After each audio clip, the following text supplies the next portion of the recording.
So last night I was doing some research for a future video on my favorite prospects, and I stumbled across a clip from Julio Rodriguez, and I'm not sure what kind of camera that they're using, but it has to be an Xbox Connect from 2010. It looks like a home video from when I was 5 years old. Why are minor league baseball teams not investing in HD cameras? Well, I do have an update before we talk about the MLB highlights from yesterday. In 2022, minor league baseball teams will be required to stream their games and post highlights in nothing but HD.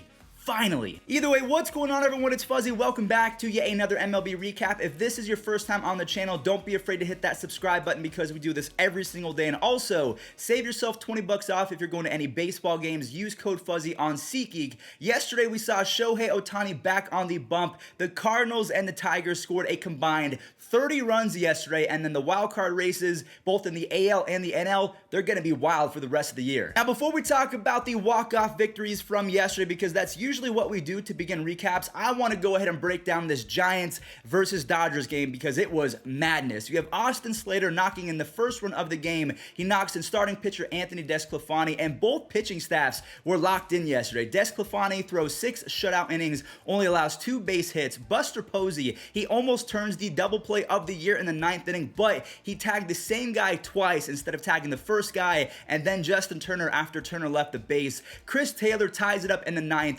Brandon Crawford in the 11th saves the game as he throws home and is able to get out the runner. And then unfortunately, Buster Posey later on in the 11th inning grounds out with the bait. No, he doesn't. Trey Turner botches it and he hands the Giants a W on a silver platter. He plays exactly like that at second base in MLB The Show. His defense is just not very good. So San Francisco, they're now 1 game ahead of the Dodgers, and the rest of this series honestly is setting up to be an all-time classic. The Yankees and the Blue Jays both came away with walk-off victories yesterday. Let's talk about the Yankees first and foremost because they were playing against the Orioles, and for whatever reason, they're not as good against the Orioles as they were in the past. Giancarlo Stanton was somehow fooled on this pitch, but still hit it 424 feet. DJ LeMahieu, this sacrifice fly was big time, but he wasn't done. We'll talk about him later. Nestor Cortez, he dials in and hurls nearly 6 innings, only allows 1 earned run with 7 strikeouts, and then Trey Mancini, the comeback player of the year, was the only run for him on a home run. And Jorge Mateo, he ties it up versus the team that drafted and traded him to the Oakland Athletics. This one goes to extras where Ryan Mountcastle, he has a Mickey Mouse RBI, and then DJ LeMahieu drives in a Mickey Mouse RBI of his own. I call it that because the runner on second base, the ghost runner, it's really stupid. Tyler Wade glides in, and then you have Stanton walking it off. He now has a 143 OPS plus in the second half. The man has been a machine. And moving on over to the Jays versus the A's, this was for sure a candidate for game of the year. Let me break it down kind of piece by piece. Matt Chapman doubles in too early, and Teoscar Hernandez, who has been scuffling, he answers back with a 2-run bomb. Then Matt Olson and Kemp, they make it 6-2, and before you knew it, it was 8-2, and then Vladimir Guerrero Jr. starts the rally. He singles in an RBI, Alejandro Kirk walks in a run, and then Lourdes Gurriel Jr., he ties it up with a grand slam in the 8th inning. And the craziest part about this game, he was not the player of the game. Jordan Romano, he usually has some movement on the fastball, but he throws a meatball right down the middle to Mark Canha. So at this point, you're thinking the momentum is on the A side. There's no way that the Jays can come back. Well, George Springer doubles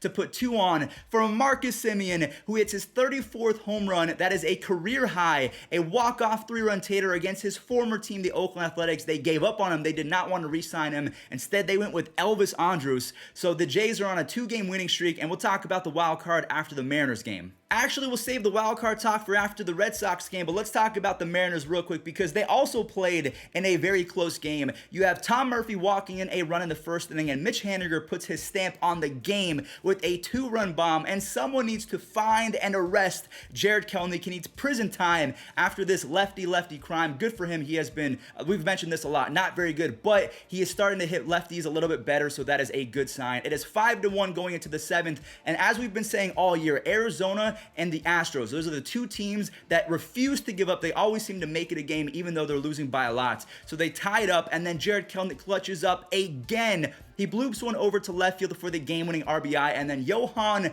Ramirez, he saves it as the Mariners win 6-5. And before we talk about the wildcard standings, let's talk about Red Sox versus Cleveland. Cal Quantrill came into this game with a sub-3 ERA, and yeah, it was not that after the game. Schwarber hits a leadoff home run for his 29th bomb of the year, and then former Cleveland legend Kevin Plawecki hits a home run as well. Then you have J. Ram and Jonathan Arauz trading home runs, so it's 3-1 going into the 7th, and Austin Hedges does it again. One of the worst hitters in baseball history ties it up for the second time in the last week against the Boston Red Sox. And I think that made the Red Sox mad, though, because Schwarber, he goes off for 2 RBIs. He hates Cleveland fans dating back to the 2016 World Series. And then Hunter Renfroe smashes a 3-run HR. No, HR does not stand for home run. That stands for Heart Ripper, because this game was over. So the Mariners are now 4 games back of second place in the wild card. The Jays somehow lost the game. They're 5 games back of the Red Sox. And the A's, after losing yesterday, are 3 games back. So here are the wild card standings. You have the Yankees, the Red Sox, and then the other 3 teams. I mean, again, just like we're going to talk about in the National League, both wildcard races are insane. The Astros versus the Padres. Now we're going to talk about some NL wildcard races. So Houston goes down 1-0 in the 4th, but that did not last for long as Carlos Correa smokes a 3-run shot for his 21st home run of the year. Later on, Tommy Pham doubles in Trent Grisham, and then you have Austin Nola tying up in the 6th, but Blake Taylor came in massive for the Astros. He strikes out Eric Hosmer with the bases loaded. Kyle Tucker is having a breakout season just after breaking out in 2020. He has a 2-run home run in the 8th, so he now has 23 home runs, 75 RBIs, and a 133 OPS plus, and he's only 24 years old. You have Jake Myers getting a lucky RBI single. This probably should have been an error off the glove of Eric Hosmer, and then Presley comes in for his 23rd save. So the Padres have lost 2 games in a row, and their wild card hopes are, I mean, they're still there, but it's not looking as hopeful as it was a few weeks ago. The Cardinals versus the Brewers have a day St. Louis. Nolan Arenado, he rips a 2-run home run, and then Adam Wainwright with the bases loaded, he delivers. He helps out his own cause with an RBI single. And side note, this was the 300th time that Wainwright and Yadier Molina were pitching to each other in a start. I think that is top 5 of all time. Nolan Arenado does it again later on in the game. He is up to 29 home runs, 88 RBIs, and a 3.6 WAR, so he is doing Nolan Arenado things, not to the fullest extent in terms of like OPS that he did in Coors, but he's still very productive. Harrison Bader breaks it open on a 3-run missile, and Christian Yelich somehow gets ejected after a Lorenzo Cain strikeout. I don't know if I'm going to show that or not, but it did happen. Wainwright lowers his ERA to 2.91 after throwing nearly 7 innings, only allowing 1 earned run. Then to end the game, the reason why it went up to 15 runs, you have Tyler O'Neill, Yadier Molina, and Edmundo Sosa all homering as they beat the Brewers. As they beat the brakes off the Brewers. Freddie Peralta was on the bump too, so it's not supposed to happen this way, but they did it. Now, speaking of having a day and scoring 15 runs, that's exactly what the Tigers did yesterday as Harold Castro rips a 2-run double. Jonathan Scope hits his first home run, I think, in almost a month. He did that in the 3rd inning. Jamir Candelario hits a home run, and that was answered by Jonathan India, who continues on with his Rookie of the Year campaign. He had a 9-pitch at-bat that resulted in a 2-run home run, and then it was all Tigers from there. Victor Reyes drives in 1, but then an error brings in 2. Dustin Garneau had his best game as a big leaguer. He hits a 2-run shot in the 6th inning. Then you have Miggy and Jamer making it 10 runs.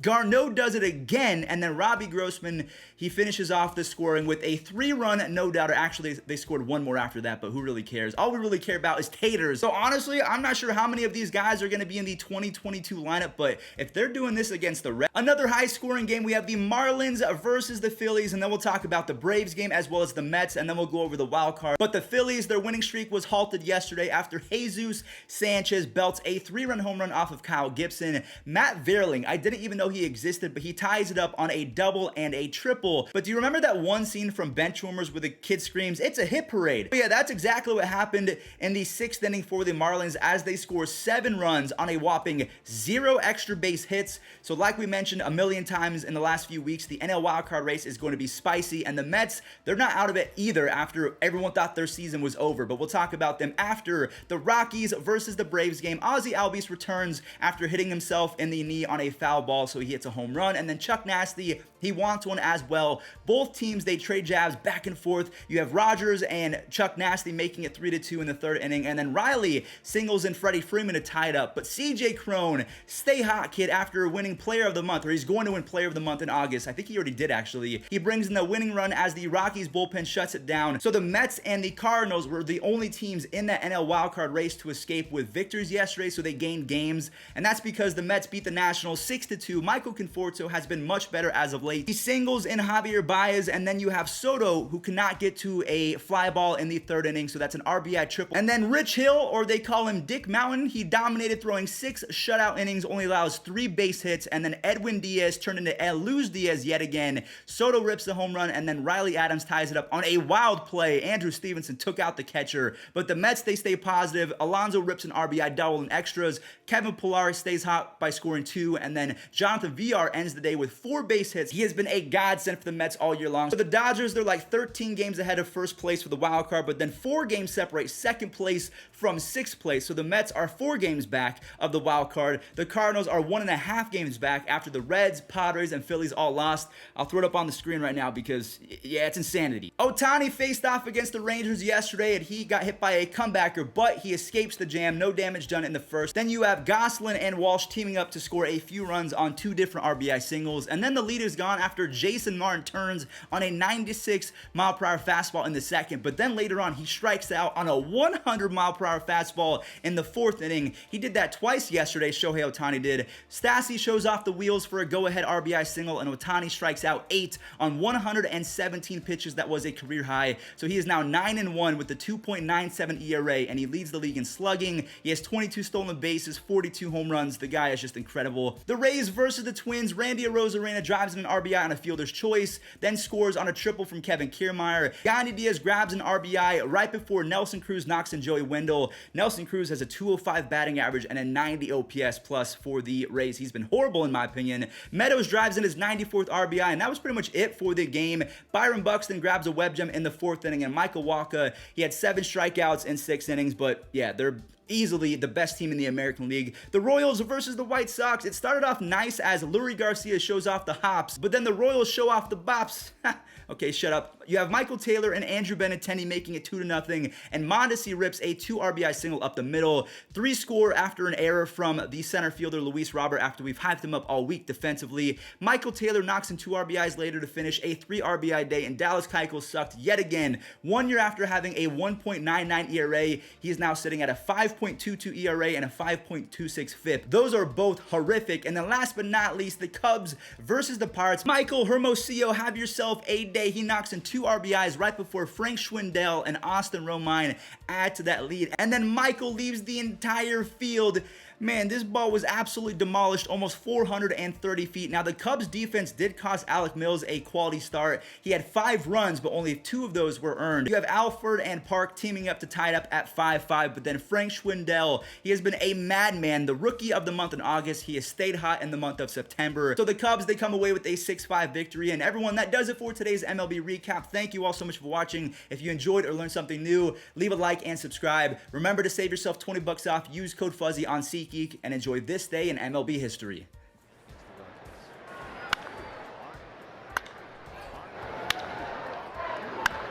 J.D. Martinez! Is it 4? It's gone! J.D. Martinez homers in 4 consecutive plate appearances at Dodger Stadium.